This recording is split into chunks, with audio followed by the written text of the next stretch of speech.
want to show you raw data that I think is the most compelling argument for reloading and against using factory ammo. Not that there's not a time and a place for factory ammo, but I think what you can squeeze out of your rifle with hand loads is far superior. I'm going to try to show you evidence of that. So these are all groups that have been shot. These are 5 round groups while I was trialing ammo with the same rifle as what I'm about to show you when I was trialing hand loads.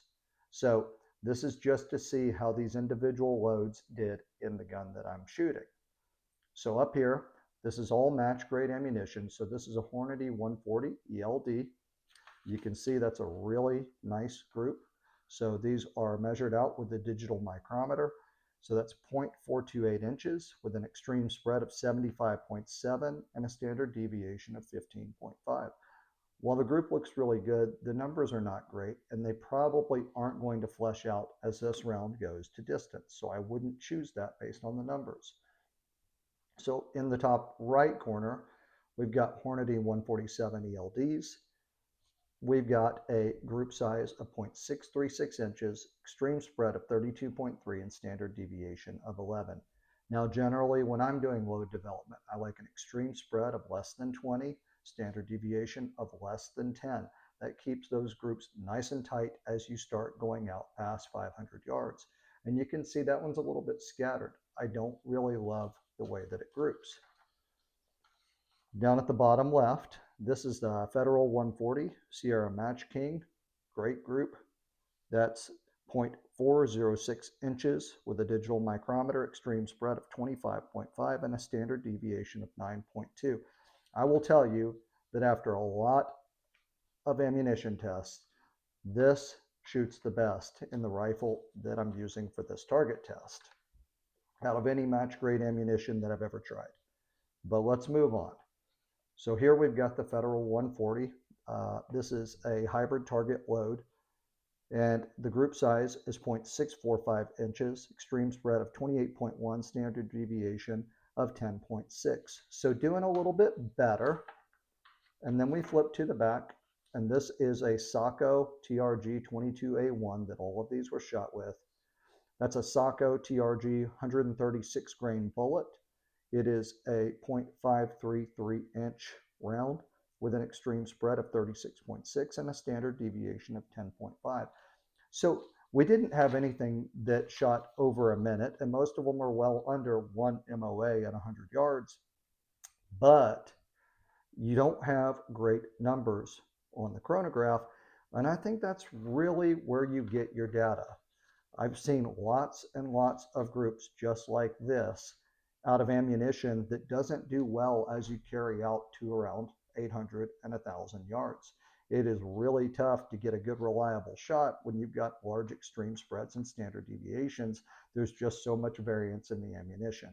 So we had one standard deviation out of all of those. That was 5 different loads that actually was less than 10. And no surprise, that's the one that I prefer to shoot when I shoot factory ammunition. So let's contrast this. I'm going to flip this so it's a little bit easier to see. That ought to do the trick. So you guys, this is seating depth testing right here is what this is. So I've taken a powder charge that I know performs really, really well, and my gun likes it. I would say prefers it. And then you start tinkering with your seating depth, and you test and test and test until you've got a point where you find these things called nodes.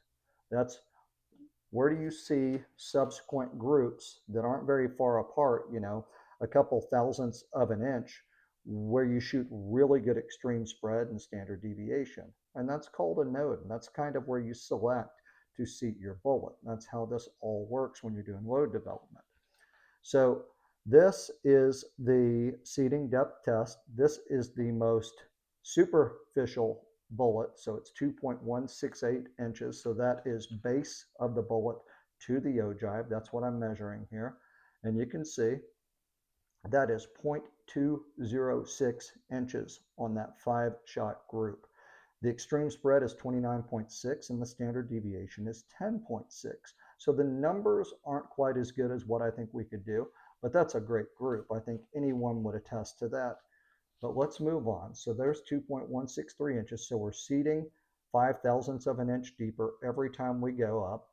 So we get a 0.226 inch group, extreme spread of 16.3, standard deviation of 6. Good numbers. So you want to see if you can stack two together. Well, we move down 5, and you can see that it doesn't quite work out that way. We get a really great group. It's 0.236 inches there, but the extreme spread is 31.8, standard deviation 11.7. So that's opening up. So that's not really a node. Well, let's move on down. So we go to 2.153, and we get a 0.456 inch group with an extreme spread of 3.7 and standard deviation of 1.5. Now those numbers, I will tell you, are absolutely incredible. So while that group is bigger than the others, that could have been variation because of the guy behind the gun, also known as me. But with those numbers, you have very little variability in the rounds shot through the rifle, and your chances of creating better groups and having better shots on a consistent basis are much, much better. Nonetheless, let's go deeper. So 2.148 inches on our seating depth. We have a 0.286 inch group, extreme spread 10.4, standard deviation of 4.2. Those are the numbers that I'm trying to hit. So this, that 2.148 and 2.153, that is a node. But we moved on, and we wanted to see if there was anything else we could do. Did we hit better numbers? So let's go to 2.143. Well, here we got an extreme spread of 8.6, standard deviation of 4.0 with a 0.456 inch group. Still really high quality. There's a little bit of vertical climb right there. I don't like that. Let's go on down, 2.138 inches. So we got a 0.466 inch group, extreme spread 23.3, standard deviation 8.9. So the numbers are starting to creep back up again, and that's not really what we want to see. As we go deeper to 2.133 inches, we get a group size of 0.436 inches with an extreme spread of 10.6, standard deviation of 3.7. Again, really good numbers. Can we match those up side by side? So we go to 2.128 inches. We get a 0.306 inch group with an extreme spread of 21.1 and a standard deviation of 8.2. So our numbers are starting to creep out a little bit, so we don't quite have a node there. I do not have the raw data written down here, but this is 2.123 inches on the seating depth. It's the last test that I ran. It was the deepest bullet that I sat. I wasn't happy with the numbers. Of course, the group size is fantastic. It's 0.346 inches. I show you all this to show you that still, although this is a powder charge that I know the gun likes and I've tested and made sure that it likes it, it's 39.8 grains of H4350. And I know that's pretty much where my gun likes to sit.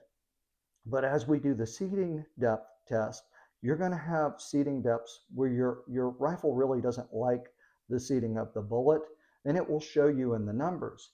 But I want to show you, by contrast to this, you don't see a whole lot of rounds like here. Like here. There aren't many groups that are doing that when we're doing hand loads, and that's because you have such standardization of the whole process. The consistency is what makes the process better. That's what makes it better than factory ammunition. It's not that the components you're using are necessarily better. It's the consistency at which you do things that makes this process special. And if you'll just look and pay attention to what we were able to accomplish, let's count up the sub-half MOA 5-round groups. 1, 2, 3, 4, 5. So that's 5 out of 5 on this sheet. Sub-half MOA. 6, 7, 8, 9, 10.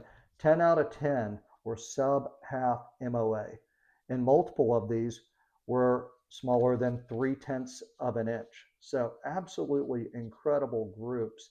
And I think you can see the difference between this and this. Match grade, factory ammunition, hand loads. And that is my strongest argument for taking on reloading or hand loading, and why I think everybody that's serious about precision, or if you just want to be meticulous and you love shooting, ought to give it a shot.